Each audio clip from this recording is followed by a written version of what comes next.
Prasyaratnya seperti apa? Apa yang harus diperhatikan? Tanpa berlama, kita akan sama-sama menyaksikan temuan dan data analisa riset LSI yang akan dipaparkan oleh peneliti kita, Bang Ikram. Silahkan Bang Ikram. Siap. Ya, baik Mbak Fitri Hari, peneliti senior LSI. Ya. Assalamualaikum warahmatullahi wabarakatuh. Ya. Shalom, salam sejahtera untuk kita semua. Ya. Sekali lagi saya ingin menyampaikan terima kasih atas kehadiran dan tentunya atensi rekan-rekan peneliti, staf, ya, direksi yang mensukseskan ya sehingga konferensi pers kali ini bisa terselenggara. Ya. Kedua, penghargaan setinggi-tingginya kepada rekan pers yang selalu ya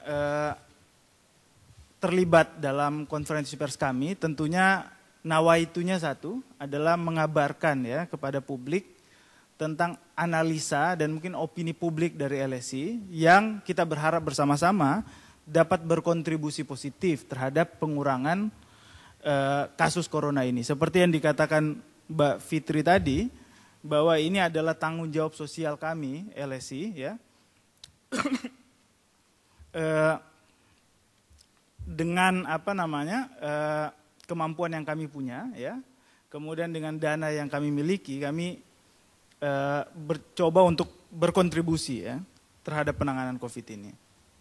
Dan kalau kita masuk ya ke judul tema besar, sebenarnya ini kan seperti sebuah tawaran ya. Tawarannya adalah Indonesia bekerja kembali. Tentunya ada kisi-kisinya bagaimana Indonesia dapat kembali bekerja. Kita tahu bersama bahwa COVID-19 ini, pertama dia tidak pandang bulu ya, negara maju, negara berkembang, semua penyebarannya begitu massal, karena itu disebut dengan pandemi ya.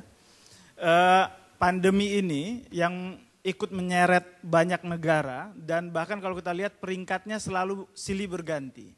Pertama paling banyak China, kemudian pindah ke Korea, kemudian Iran, dan akhir ini kita menyaksikan berpindah ke Amerika. Tentu kita tidak ingin siklus ini terus berlanjut, kita ingin adalah ini cepat berhenti, dan ini yang membedakan antara sikap kita menghadapi pandemi berbeda dengan ketika flu Spanyol waktu itu. Kekuatan kita adalah informasi. Alhamdulillah, puji syukur publik kita punya informasi yang luas bahwa pandemi ini rentan terhadap kerumunan. Ya. Jadi kerumunan ini kompatibel dengan COVID-19. Akhirnya ada protokol COVID yang menghindari kerumunan, kemudian disiplin terhadap hidup kebersihan yang lebih baik. Sebelum masuk, saya ingin mengatakan begini. Rekan-rekan pers sekalian, bahwa semua negara bahkan hari ini menghadapi dua hal. Pertama yang disebut pandemi COVID yang menyebar kasusnya. Kedua, efek lain, konsekuensinya adalah lockdown dilakukan berimplikasi terhadap penurunan ekonomi. Jangankan Indonesia, negara yang punya kemampuan fiskal yang kuat seperti Korea Selatan, Jerman, Selandia Baru itu juga ikut kembali membuka karena dampak terhadap lockdown sehingga ekonomi bisa ambyar ini ya, apalagi virus belum ditemukan kepastiannya sehingga makin lama ini terus berjalan ya lockdown seperti ini tentu implikasinya akan jelas terhadap penurunan ekonomi sehingga ini bukan inisiasi dari Indonesia, ini pikiran yang banyak dicetuskan dari beberapa negara untuk agar bagaimana kehidupan publik terus berjalan, ya, ekonomi terus berjalan, tidak ada chaos, tidak ada kelumpuhan, tetapi sekaligus tetap menekankan terhadap penyebaran COVID bisa dihentikan. Jadi Indonesia bekerja kembali, tentunya ada 5 kisi-kisi. Kita masuk ke data, ya. Sebelum masuk perlu kita jelaskan terlebih dahulu metode riset yang kami lakukan. Jadi kami LSI Denizia melakukan riset kualitatif dengan kajian beberapa data sekunder ya. Di sini memang data utama ada gugus tugas, kemudian ada Worldometer, ada WHO, dan juga ada beberapa data yang kami himpun dari aneka Pemda ya. Jadi ini metodologi yang eh, kami lakukan sehingga menghasilkan kesimpulan yang akan kita jelaskan. Sebelum masuk ke kisi-kisinya, perlu kita masuk kepada latar belakang mengapa Indonesia perlu bekerja. Ya. Kalau kita lihat di aneka negara yang telah membuka ekonomi, tentu ada prasyarat ya. Ada prasyarat bahwa tingkat kurva COVID sudah mulai melandai atau menurun ya, sehingga ekonomi bisa dibuka. Di Indonesia tentu angkanya berbeda, kecenderungannya mulai statis, kita tidak tahu apakah ini akan mengarah ke penurunan atau akan rebound lagi, walaupun banyak negara ketika sudah panjang kurva statisnya kemungkinan akan menurun ya. Tapi sebelumnya kita masuk ke latar belakang mengapa perlu kembali bekerja. Pertama, banyak negara yang telah membuka lockdown ya. Kalau kita catat bahkan Austria ya pada 14 April sudah membuka untuk lockdownnya ya, dan ada aktivitas ekonomi walaupun terbatas. Dan terakhir ada Prancis yang 11 Mei kemarin sudah mulai membuka. Negara lain, Jerman, Norwegia yang memang mayoritas adalah negara-negara Eropa, namun ada beberapa negara Asia seperti Singapura yang juga udah ikut membuka ya ekonominya ya. Dari minggu ke-3 April hingga Mei, inilah data-data negara yang sudah mulai membuka lockdown ya, dengan tentunya ada pembatasan-pembatasan. Kita mulai beberapa contoh dari Jerman ya. Jerman pembukaannya pada 20 April kemarin, tentunya aktivitas bisnis diperbolehkan ya. Namun hanya di beberapa segmen ya, misalnya bisnis skala kecil, menengah ya. Kemudian toko-toko ukuran di bawah 800 meter persegi boleh dibuka, toko buku, showroom mobil, restoran bahkan sudah dibuka, museum, kebun binatang atau yang sifatnya hiburan itu juga dibuka. Bahkan kalau teman-teman menyaksikan pergulatan olahraga sepak bola Bundesliga, di sana juga udah mulai dibuka. Hal senada juga dilakukan oleh New Zealand ya. Pada 27 April sudah mulai dibuka ekonominya. Namun ada pembatasan ya di beberapa hal, misalnya perjalanan antar wilayah sudah mulai diizinkan, namun belum boleh berkumpul di atas 10 orang ya. Walaupun ekonomi secara total sudah mulai dibuka, namun dibatasi ada protokol kesehatan yang ketat ya. Di sini tidak boleh berkumpul di atas 10 orang. Negara lain yang kita tahu, Italia yang pernah memuncaki tren COVID ini juga sudah mulai membuka ya. Ini juga terlihat dari tren sebenarnya, kalau kita lihat dari moving average pertumbuhan kasus, ini sudah mulai menurun sehingga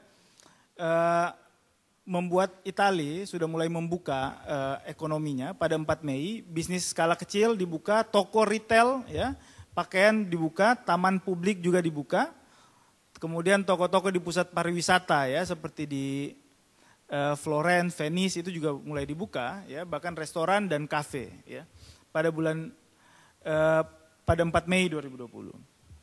Kemudian Spanyol ya juga membuka pada 4 Mei dan ini memang beberapa masih pada skala toko-toko kecil, beda seperti New Zealand tadi, semua klaster ekonomi dibuka. Di sini bar, restoran juga sudah mulai dibuka, para pekerja di bidang kesehatan tentunya dibuka. Transportasi publik dibuka dengan mewajibkan penumpang menggunakan masker. Ini artinya penerapan protokol dilaksanakan di sana.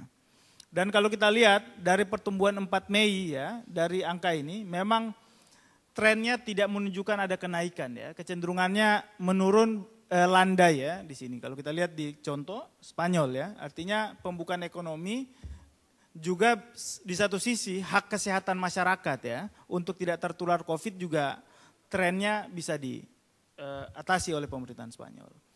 Hal serupa di Prancis 11 Mei, ini datanya pasca dibuka, kalau kita lihat kecenderungannya landai bahkan menurun ya. Tentu ini ada beberapa aktivitas ekonomi yang dibuka, termasuk toko skala kecil, transportasi publik sudah mulai dibuka dengan layanan 70% wajib gunakan masker, ini protokol kesehatan. Ya, jadi itu beberapa isu ya. Isu pertama bahwa negara-negara sudah mulai membuka secara bertahap. Tadi ada beberapa negara yang disebut. Kemudian isu kedua adalah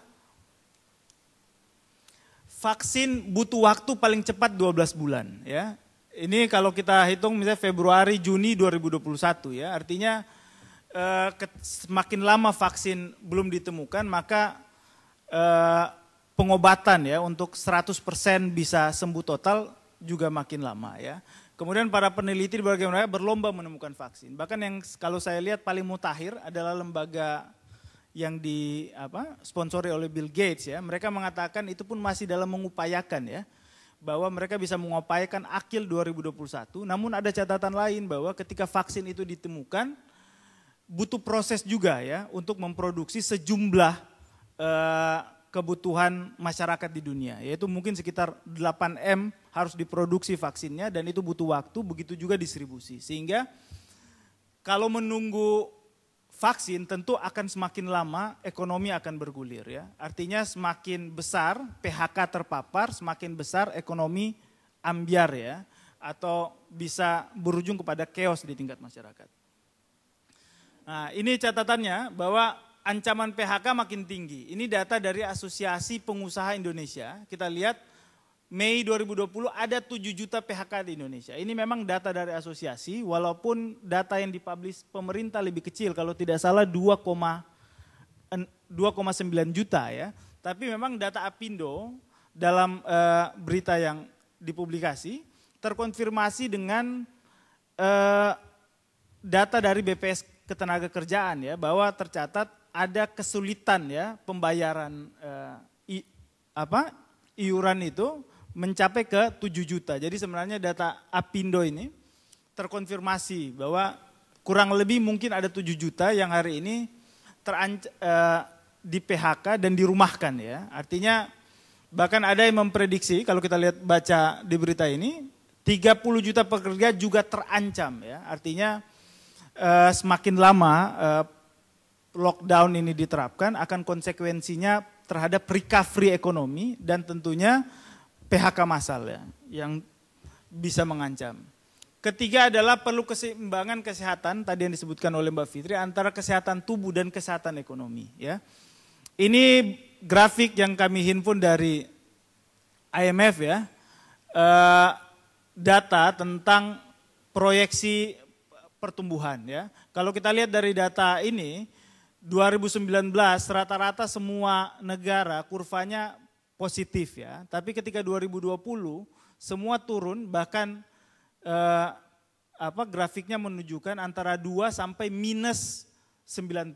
Artinya COVID-19 juga berkonsekuensi terhadap pertumbuhan ekonomi yang semakin merosot. Range-nya bahkan 2 sampai 9% kalau kita lihat dari grafik ini. Jadi penurunan yang sangat tajam dan tentunya konsekuensi dari pertumbuhan ekonomi ini ada hal lain itu belum termasuk tentang inflasi dan daya beli masyarakat ya. Kalau daya beli masyarakat juga rendah tentu ekonomi makin sulit. Nah, jadi ini data tentang isu ya. Isu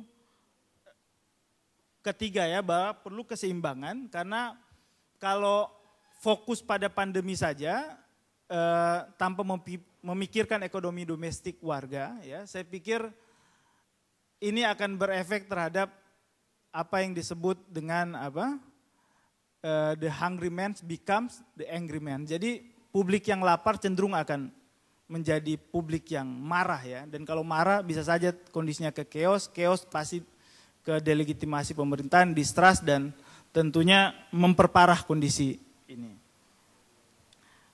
Selanjutnya kita masuk ke kisi-kisi. Kalau kita tadi sudah mulai dengan ada 3 isu ya. Isu pertama tentang bahwa negara sudah mulai membuka dengan prasyarat bahwa tren COVID sudah mulai menurun. Kemudian kita tidak mungkin akan menunggu vaksin karena vaksin mungkin akan diproduksi hingga 1 tahun ya. Mungkin itu prediksinya dan produksinya, distribusinya juga akan lama. Kemudian negara dibayang-bayangi oleh pertumbuhan ekonomi yang merosot tajam, yang range-nya di sini kalau kita lihat antara 2 sampai 9% ya, 9% ini minus ya. Jadi pertumbuhannya turun sampai 2 dan minus 9%. Tentunya kemudian kita melahirkan tawaran tadi, Indonesia bekerja dengan ada catatan ya, ada kisi-kisi untuk Indonesia dapat kembali bekerja.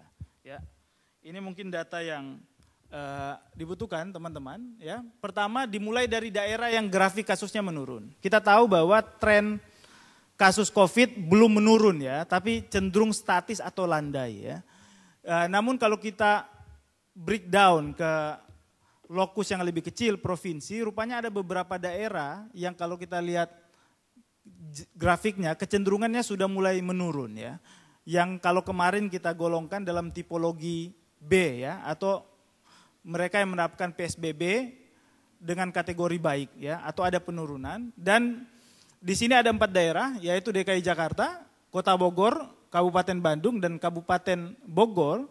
Nah, di sini juga kita memasukkan Provinsi Bali, walaupun Provinsi Bali belum menerapkan PSBB, namun secara tren kasus COVID, Provinsi Bali cenderung menurun. Sehingga dari tawaran pertama, kisi-kisi pertama, bisa dimulai dari daerah yang grafiknya sudah mulai menurun. Apalagi kita tahu DKI Jakarta menguasai mungkin lebih dari 30% perputaran ekonomi di Indonesia ya, sehingga mungkin perputaran ekonomi di daerah-daerah sentral ini juga akan mempercepat pemulihan ya.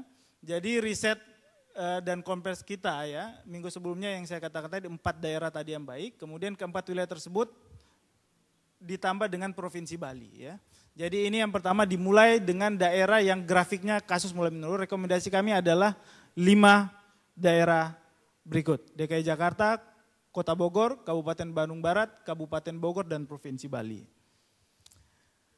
Ini secara sederhana kita menerapkan semenjak ditetapkan PSBB 10 April, ini grafiknya kalau kita lihat dari rata-rata penambahan ya, atau moving average dari grafik ini, kecenderungannya trennya menurun untuk DKI Jakarta. Sehingga rekomendasi kami, karena konsisten menunjukkan penurunan kasus ya pasca PSBB, maka Jakarta bisa ditoleransi untuk bisa dibuka ya, atau mulai bekerja. Kemudian grafik kedua harian Bogor ya, yang kalau kita lihat juga cenderung menurun semenjak ditetapkan PSBB, yang secara konsisten ya kalau kita lihat penurunannya. Kemudian yang ketiga adalah Bandung Barat, ini menunjukkan hal yang sama, ada penurunan secara konsisten ya, lewat rata-rata penambahan kasus COVID, walaupun belum drastis tapi penurunannya cukup konsisten. Kemudian daerah keempat adalah Kabupaten Bogor, ya. Ini kalau lihat dari pergerakan penambahan ya, atau moving average dari jumlah kasus, ini cenderung menurun, sehingga kecenderungan ini secara konsisten kita juga menawarkan untuk bisa kembali bekerja.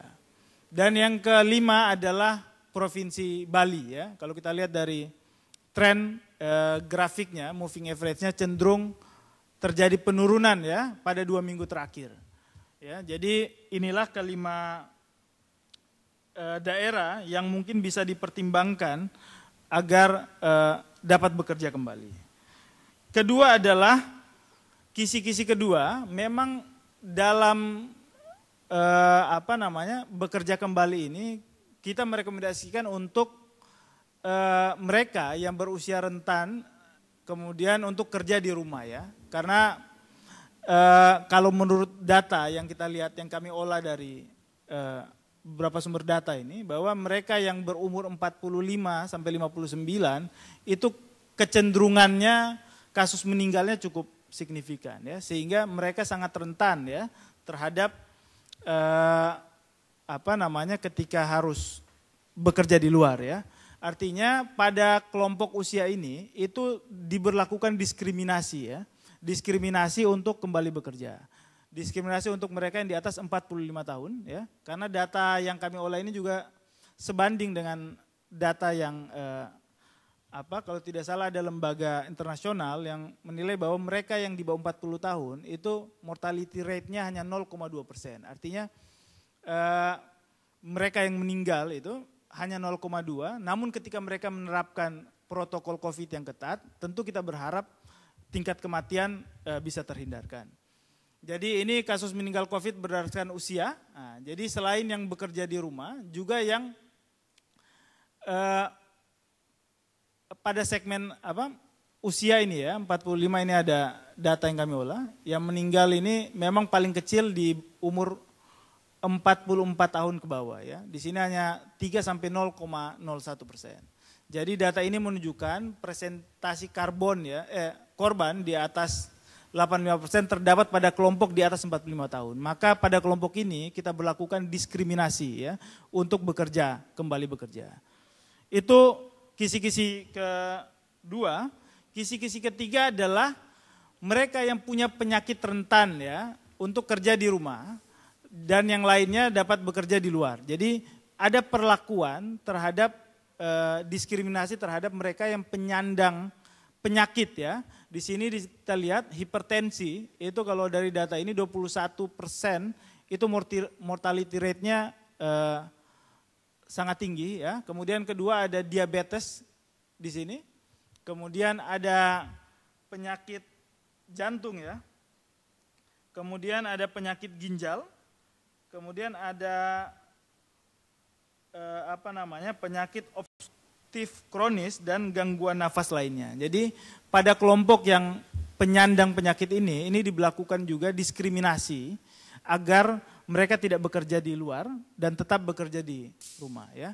Karena ini menurut data yang kami himpun ya, kondisi pasien COVID meninggal dengan penyandang penyakit ini bisa dikatakan cukup tinggi ya.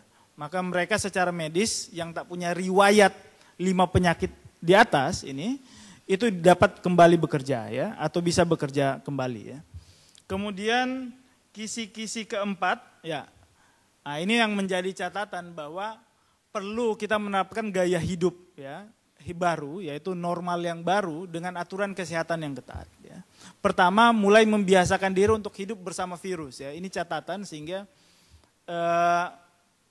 ada pemahaman ya bahwa harus membiasakan diri untuk hidup bersama virus yang selalu mengancam kita hingga vaksin ditemukan.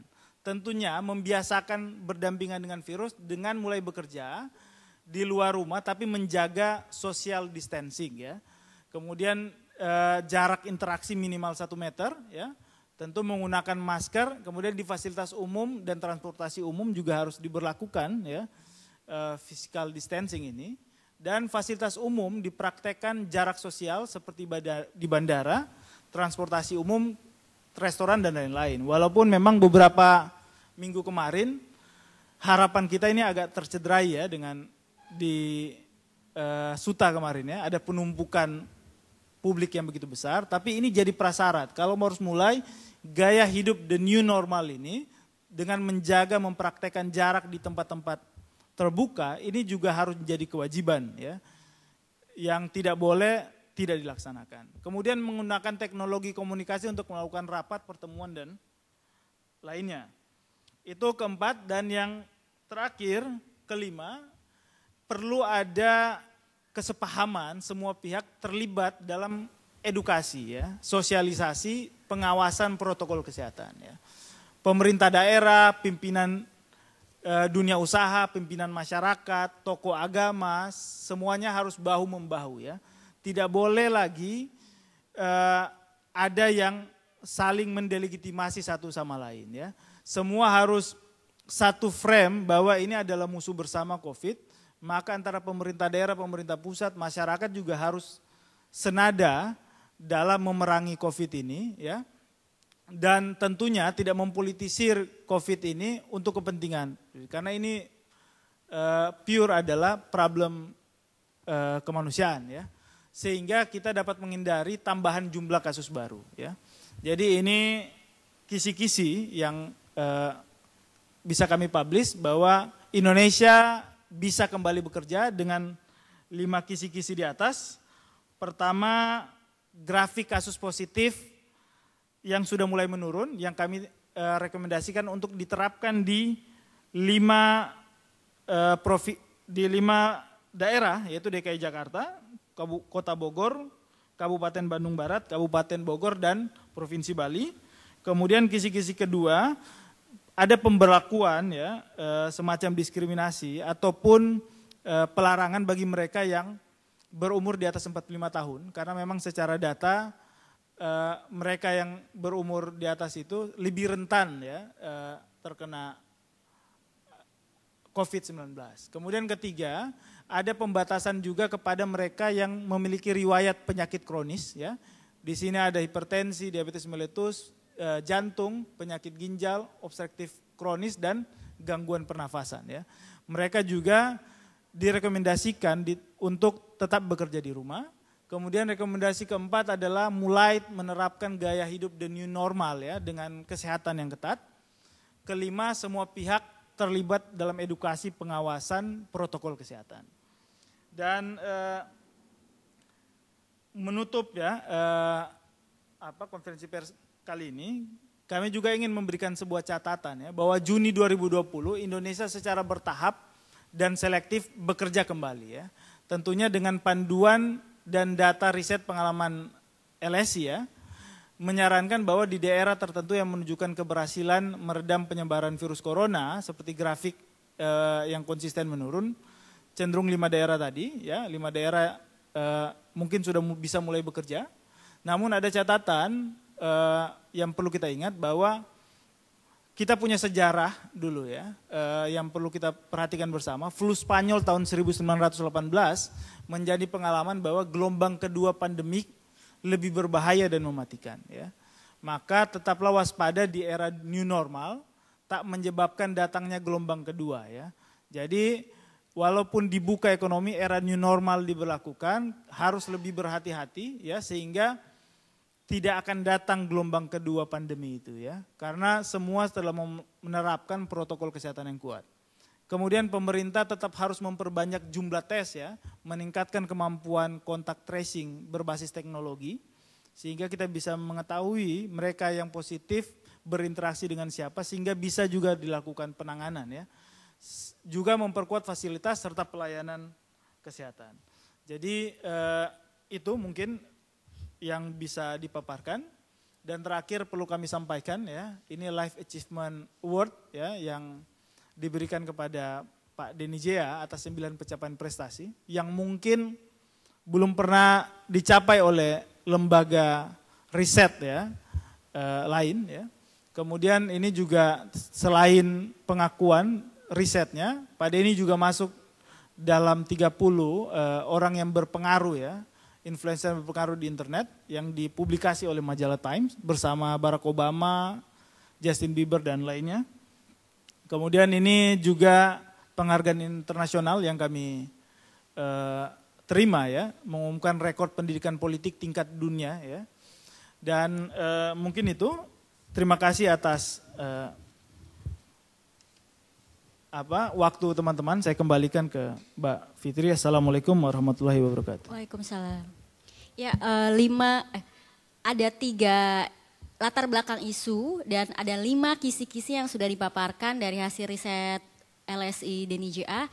Jika ingin memperdalam atau ingin bertanya atau diskusi, kita persilahkan dari kawan-kawan. Ya jika,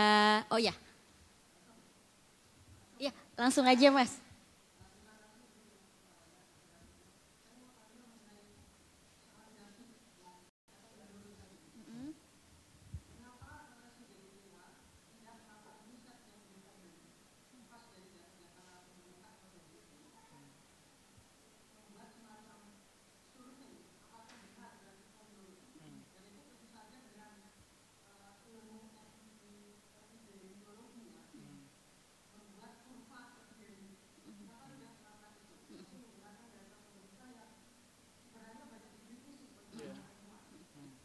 Ya kasih Mas.